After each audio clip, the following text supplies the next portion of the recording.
নমস্কার বন্ধুরা, তোমরা সবাই কেমন আছো? নিশ্চয়ই সবাই ভালো আছো। তো দেখো, আজকে দুপুরে লাঞ্চে আমি বানিয়েছি চিকেনের ঝোল আর কি করে আলু পোস্ত, আলু সিদ্ধ, আর বানাবো আমরা দিয়ে ঝিঙে দিয়ে আলু দিয়ে টক বানানোর জন্য এখানে আমি কড়াই চাপিয়ে নিয়েছি। আর দেখো, তেলও দিয়ে দিয়েছি, তেল গরম হয়ে গেছে। তো ফোড়নের জন্য 5 ফোড়ন আর একটু পেঁয়াজ দিয়ে দিয়েছি। 5 ফোড়ন আর পেঁয়াজটা দেওয়ার পর এখানে আমি আমড়াটা ভেজে নিচ্ছি। এখন তো আমড়ার সময় আমরা টক, আমরা চাটনি খুব ভালো লাগে খেতে। আর অবশ্যই যদি টকের মধ্যে মাছ পড়ে তো আরও ভালো লাগে। তো আমি আজকে মাছ দিয়ে বানাবো না, আজকে আমি ঝিঙে আলু আর আমড়া দিয়ে বানাবো টক। তো আমড়াটা ভেজে নেওয়ার পর আমি ঝিঙেটাও দিয়ে দিলাম। ঝিঙেটা নেড়ে ভালো করে দেখো নেড়ে নিয়েছি। আর এদিকে আমি মশলা বেটে রেখেছিলাম, গোটা ধনে, গোটা জিরে একটু গরম করে পেস্ট করে নিয়েছিলাম। তো মশলাটা দেওয়ার পর দেখো ভালো করে কষিয়ে নিলাম। এবার দিয়ে দিচ্ছি আমি হলুদ। তো এখানে আমি ছোটো চামচে 1/2 চামচ হলুদ দিয়ে দিয়েছি। হলুদটা দেওয়ার পর ভালো করে আমি আমড়াটা, আলুটা আর ঝিঙেটা কষিয়ে নিয়েছি। কষিয়ে নেওয়ার পর এখানে ছোটো চামচের 1 চামচ আমি লবণ দিয়ে দিয়েছি। লবণটা দেওয়ার পর ভালো করে নেড়ে নেব। তো দেখো, খুব সুন্দরভাবে কষানো হয়ে গেছে। এবার আমি জল অ্যাড করে দিচ্ছি। জল অ্যাড করে দেওয়ার পর টকটা ফুটে গেছে। আর আমি একটা শুকনো মশলাও করে রেখেছিলাম, গোটা ধনেকে ভেজে হালকা করে শুকনো কড়াইয়ে ভেজে নিয়ে আমি শুকনো মশলাটা বেটে রেখেছিলাম। আর দেখো, এদিকে চিকেন বানানোর জন্য চিকেন চলে এসছে। তো চিকেন আর জন্য আমার যা যা লাগবে, তো পেঁয়াজ আমি এখানে কেটে নিলাম। আর এখানে আমি আদা, রসুন, শুকনো লঙ্কা, জিরে সব দিয়ে একটা পেস্ট বানিয়ে রেখেছি। আর রেখেছি একটা টমেটো। তো চিকেন বানানোর জন্য এখানে আমি কড়াই চাপিয়ে নিলাম। তো দেখো, কড়াইয়ে দিয়ে দিচ্ছি এবার তেল। তেল দেওয়ার পর দেখো তেলটা গরম হয়ে গেছে। তো এরপর আমি একটা দিয়ে দিচ্ছি তেজপাতা আর দিয়ে দেবো আমি পেঁয়াজ।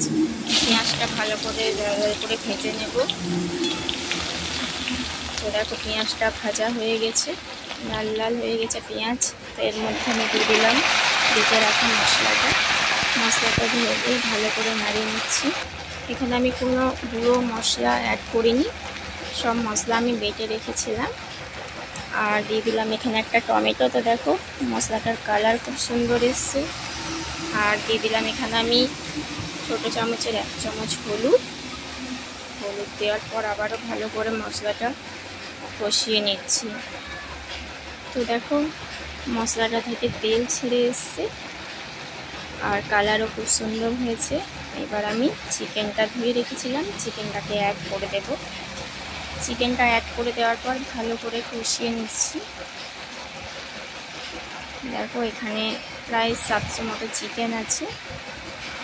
তো চিকেনটা অ্যাড করে নিয়েছি। চিকেনটা দেখো খুব সুন্দরভাবে মশলা গায়ে গায়ে লেগে গেছে। আর দিয়ে দিচ্ছি আমি লবণ। লবণটা তোমরা তোমাদের পরিমাণ অনুযায়ী দেবে। তো দেখো, এখানে লবণ দেওয়ার পর আবারও ভালো করে আমি কষিয়ে নিচ্ছি। তো দেখো, এদিকে চিকেনটা থেকে অনেকটাই জল বেরিয়ে এসছে। জলটা এবার আস্তে আস্তে শুকিয়ে নেব। ভালো করে মশলাটা কষিয়ে চিকেনের জলটা ভালো করে কষিয়ে নেব। দেখো, এদিকে চিকেনটাও আমার প্রায় কষানো হয়ে গেছে। চিকেন থেকে যে জলটা বেরিয়েছিল, জলটা প্রায় শুকিয়ে গেছে। এবার আমি জল অ্যাড করে দিচ্ছি। তো এদিকে আমার চিকেন রেডি। তো বন্ধুরা, তোমাদের আমার এই রান্নার ভিডিওটা ভালো লাগলে অবশ্যই লাইক কমেন্ট করে দিও যে কেমন লাগলো আমার এই রান্নার ভিডিওটা। আর অবশ্যই পিঙ্কি পান্থশালা চ্যানেলটি সাবস্ক্রাইব করে দিও। তো আজকের মতো এতটাই। সবাই ভালো থেকো, সুস্থ থেকো। আজকের মতো টাটা, বাই বাই।